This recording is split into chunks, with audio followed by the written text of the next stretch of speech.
আলবানে কোনো কাজ হবে না বাংলাদেশ। এইরকম ব্যাকবোন সমৃদ্ধ সরকার প্রধানই আমরা চাইছি আসলে। ভারত যেভাবে দ্বিমুখী আচরণ করছে এটা নিঃসন্দেহে নিন্দনীয়। একদিকে বাংলাদেশের সরকার প্রধানকে বারবার দিল্লিতে আমন্ত্রণ আর অন্যদিকে বাংলাদেশের পতিত স্বৈরাচারী শক্তির প্রধান যে কিনা আন্তর্জাতিক অপরাধ ট্রাইব্যুনালে মৃত্যুদণ্ডপ্রাপ্ত আসামি তাকে দিল্লিতে আশ্রয় প্রশ্রয় ও প্রেস কনফারেন্সের সুযোগ দিয়ে বাংলাদেশের সার্বভৌমত্বের প্রতি চরম অশ্রদ্ধা প্রদর্শন করে দিল্লি। দিল্লির এই দ্বিমুখী আচরণে ঢাকা মোটেই খুশি নয়। মাননীয় প্রধানমন্ত্রী তারেক রহমান স্পষ্ট বার্তা পাঠিয়েছেন দিল্লিকে, মানবতাবিরোধী অপরাধে দণ্ডিত অপরাধী স্বৈরাচারী হাসিনার প্রত্যর্পণ, শহীদ ওসমান হাদির হত্যাকারীদের হস্তান্তর ও সীমান্তে শান্তির বিষয়ে স্পষ্ট জবাব না দিলে বাংলাদেশ সরকার প্রধান ভারত সফরে যাবেন না। ভারতের আগ্রাসী চোখে চোখ রেখে সম্মানের লড়াইয়ে বাংলাদেশের এমন সাহসী জবাবে সাধারণ মানুষ কতটা একমত, চলুন দেখে নিই। ইতিমধ্যে ভারত সরকারের পক্ষ থেকে বাংলাদেশ সরকারকে আমন্ত্রণ জানানো হয়েছিল ভারতের সফরে যাওয়ার জন্য। 16-17 বছরে এই দেশের মানুষের যে অত্যাচার নিপীড়ন হয়েছে তার বিচার না হওয়া পর্যন্ত, তাকে দেশে ফেরত পাঠানো না হওয়া পর্যন্ত ভারতে যাবে না। এটাকে আমি নিঃসন্দেহে বাংলাদেশের প্রেক্ষাপটে 1971 সালের পরে বাংলাদেশের প্রেক্ষাপটে এই প্রথম কোনো সরকার ভারতের সাথে চোখে চোখ রাঙিয়ে যে জবাবটা দিয়েছে, বাংলাদেশ সরকারকে অসংখ্য ধন্যবাদ জানাই। এইরকম ব্যাকবোন সমৃদ্ধ সরকার প্রধানই আমরা চাইছি আসলে, যারা দিল্লির সাথে চোখে চোখ রেখে কথা বলবে। দিল্লির সাথে আমাদের সম্পর্ক হবে রাষ্ট্র টু রাষ্ট্র, কোনো মুনিবের মতো আর মালিকের মতো সম্পর্ক হবে না। আমাদের সম্পর্ক হবে দিল্লির সাথে রাষ্ট্র টু রাষ্ট্র। তাদের সাথে আমাদের প্রয়োজনীয় যে বিষয়গুলো থাকবে অবশ্যই সেই সকল বিষয়ে আমাদের যোগাযোগ হবে, কাজ হবে, ব্যবসা বাণিজ্য সবই হবে, ঠিক আছে। বাট সেটা কখনোই একজন মালিক আর মুনিবের মতো নয়, যেটা আমরা ইতিপূর্বে গত 17 বছর দেখে আসছি। এখন আমাদের প্রধানমন্ত্রী যেটা বলছে এটাই সঠিক। তাদেরকে আগে ফেরত বাংলাদেশে আনতে হবে, তারপর বলতে ভারতের সঙ্গে কথা হবে। প্রথমবার ভারতের দিকে চোখে চোখ রেখে প্রথমবার এত বড় একটা সিদ্ধান্ত নিয়েছে।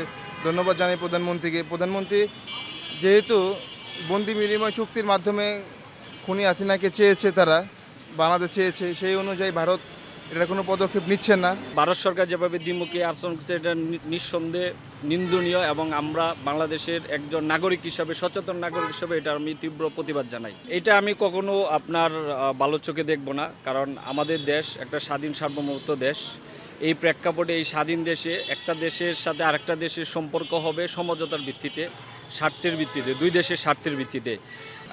দিল্লি তো এই নতুন করে না, সেটা সেই 1971 থেকে শুরু করে অদ্যাবধি পর্যন্ত দিল্লি বাংলাদেশ নিয়ে সবসময় ষড়যন্ত্রের যে নোংরা রাজনীতি করে যাচ্ছে, এবং সেই ষড়যন্ত্রের নোংরা রাজনীতির জবাবে কিন্তু 5ই আগস্ট 2024 সালে এই বাংলার জনগণ দেখিয়ে দিয়েছে, এবং তারা নিয়মিত তাদের ষড়যন্ত্র চালিয়ে যাবে। এবং আমরা অবশ্যই বর্তমান সরকারের নেতৃত্বে শিরদাঁড়া শক্ত করে মাথা উঁচু করে দাঁড়ানোর চেষ্টা করতেছি, এবং আমরা বিশ্বাস করি এই ঘুরে দাঁড়ানোটা আমাদের একসময় সাফল্যের সর্বোচ্চ শিখরে নিয়ে যাবে। 5ই আগস্টে শেখ হাসিনা পালিয়ে গেছে, তারপরে তো তারা ভারত আর কি শেখ হাসিনাকে আশ্রয় দিয়েছে তাদের দেশে।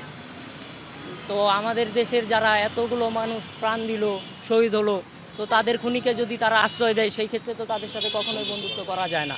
আলবানে কোনো কাজ হবে না বাংলাদেশে, কারণ বাংলাদেশে এখন মনে করেন যে লোকজন বুঝতে পারছে কোনটা সঠিক আর কোনটা সঠিক নয়। সেই হিসাবে তারেক রহমান যে কথাটা বলছে আমাদের প্রধানমন্ত্রী, এটাই সঠিক।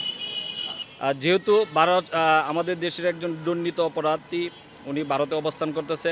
আমাদের দেশের বন্দি চুক্তি বিনিময়ে ইতিমধ্যে আমরা জেনেছি আছে, সেই বন্দি চুক্তির বিনিময়ের মধ্যে ভারত সরকার ইচ্ছা করলে সে শেখ হাসিনাকে ফেরত দিতে পারে, কিন্তু সেটা না করে ওনাকে কনফারেন্সের সুযোগ দিচ্ছে।